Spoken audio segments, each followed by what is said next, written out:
दिल से स्वागत है आपका आपके ही चैनल बुल बियर बाजार। हमारे साथ जुड़े रहने के लिए चैनल सब्सक्राइब करें। तो चलिए आज बात करते हैं शेयर बाजार की एक बहुत ही दिलचस्प लड़ाई के बारे में। ये एक ऐसी जंग है जो हर रोज लड़ी जाती है और इसके दो सबसे बड़े खिलाड़ी हैं एफआईआईज और डीआईआईज। आइए इस पूरी कहानी को जरा गहराई से समझते हैं। जरा सोचिए, स्टॉक मार्केट एक बहुत बड़ा अखाड़ा है और इस अखाड़े में ना हर रोज दो महाशक्तियां आपस में भिड़ती हैं।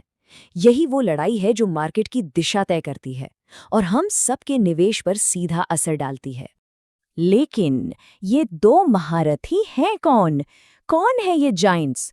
और असली पावर वो किसके हाथ में है? विदेशी निवेशकों के या फिर हमारे अपने घरेलू निवेशकों के? आज हम इसी सवाल का जवाब ढूंढेंगे। तो चलिए मिलते हैं हमारे पहले खिलाड़ी से। इनको हम कह सकते हैं विदेशी चैलेंजर। जी हाँ, ये हैं एफआईआईज। एफआईआई यानी फॉरेन इंस्टीट्यूशनल इन्वेस्टर। अब इसका सीधा सा मतलब ये है कि ये एक ऐसा इन्वेस्टमेंट फंड या कोई संस्था है जो अपने देश के बाहर किसी दूसरे देश के बाजार में, जैसे कि हमारे भारत में, पैसा लगाती है। अच्छा, तो इनका पैसा आता कहाँ से है? ये आता है दुनिया के बड़े बड़े पेंशन फंड्स, हेज फंड्स से। और इनका स्टाइल कैसा है? ये अक्सर ना शॉर्ट टर्म के लिए आते हैं, जल्दी से मुनाफा कमाया और निकल गए। इनके जो फैसले होते हैं वो ग्लोबल इकॉनमी और करेंसी के उतार चढ़ाव पर बहुत ज़्यादा डिपेंड करते हैं। और हाँ, इनकी सबसे बड़ी ताकत, इनके पास बेशुमार पैसा होता है।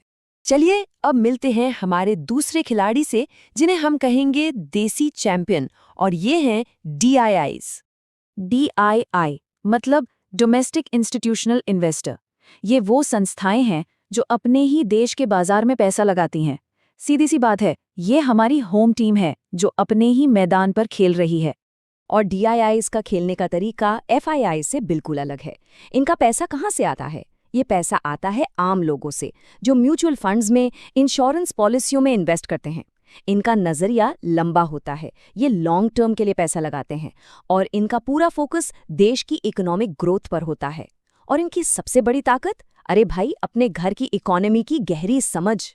तो जरा सोचिए, जब ये दो बिल्कुल अलग सोच वाले खिलाड़ी एक ही मैदान पर उतरते हैं तो क्या होता है?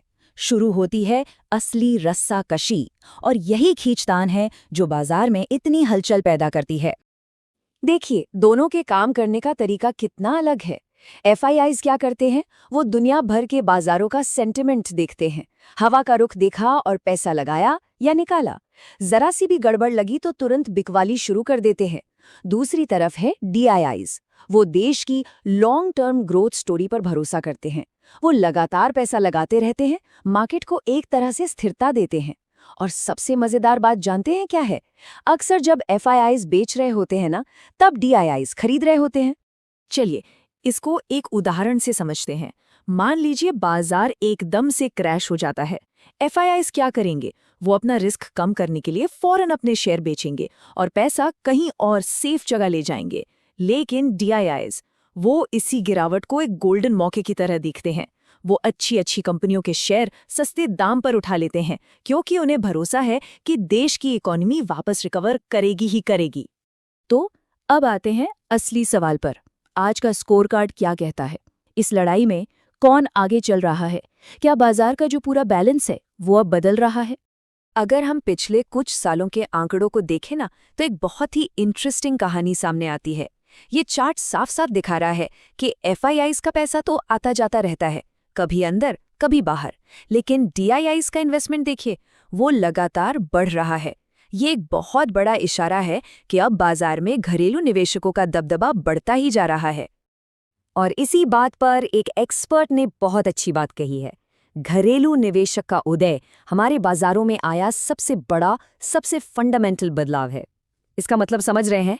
ये कोई छोटा मोटा ट्रेंड नहीं है, बल्कि भारतीय बाजार की पूरी नींव ही बदल रही है। और इस बदलाव की ताकत का अंदाजा लगाना है तो जरा इस आंकड़े को देखिए। ये है हमारे घरेलू म्यूचुअल फंड्स का कुल एयूएम, यानी एसेट्स अंडर मैनेजमेंट। अब इतने भारी शब्द पर मत जाइए। इसका सीधा सा मतलब है वो सारा पैसा जो ये फंड्स हम जैसे इन्वेस्टर्स की तरफ से मैनेज करते हैं। और ये इतनी बड़ी रकम है जो दिखाती है कि अब डीआईआईज के पास कितनी जबरदस्त फाइनेंशियल पावर है। इतनी पावर कि वो एफआईआईज की बिकवाली का आराम से सामना कर सकते हैं। तो ठीक है, ये सारी कहानी तो समझ आ गई, FIIs, DIIs, उनकी लड़ाई। लेकिन एक आम निवेशक के लिए इसका क्या मतलब है? इस जानकारी का इस्तेमाल एक अच्छी इन्वेस्टमेंट स्ट्रैटेजी बनाने में कैसे करें? यहाँ 3 बहुत ज़रूरी बातें हैं। पहला, FII और DII के पैसों के फ्लो पर नज़र रखिए, इससे आपको बाजार का मूड पता चलता है। दूसरा, ये समझने की कोशिश कीजिए कि बाजार में जो भी हो रहा है वो क्यों हो रहा है। क्या ये किसी विदेशी खबर का असर है या फिर हमारे देश के फंडामेंटल्स की वजह से है? और तीसरा, जो सबसे ज़रूरी है, अपना पोर्टफोलियो हमेशा डाइवर्सिफाइड रखिए। मतलब अलग अलग जगह पैसा लगाइए ताकि इस रस्साकशी से होने वाले उतार चढ़ाव का उस पर ज़्यादा असर न पड़े। तो देखिए, सबसे ज़रूरी बात यह है कि यहाँ किसी का साइड नहीं लेना है। FII या DII, किसी एक टीम को चुनना हमारा काम नहीं है। हमारा काम है इस पूरे खेल के नियमों को समझना और एक स्मार्ट खिलाड़ी बनना। और आखिर में एक सवाल छोड़ जाता हूँ, ज़रा सोचिएगा। जैसे जैसे हमारी होम टीम यानी DIIs और ज़्यादा मजबूत होते जा रहे हैं, शेयर बाजार का ये खेल हमेशा के लिए कैसे बदल जाएगा, ये देखना बहुत दिलचस्प होगा। दोस्तों, लाइक शेयर सब्सक्राइब करें और कमेंट में बताएं आपकी क्या राय है इस पर।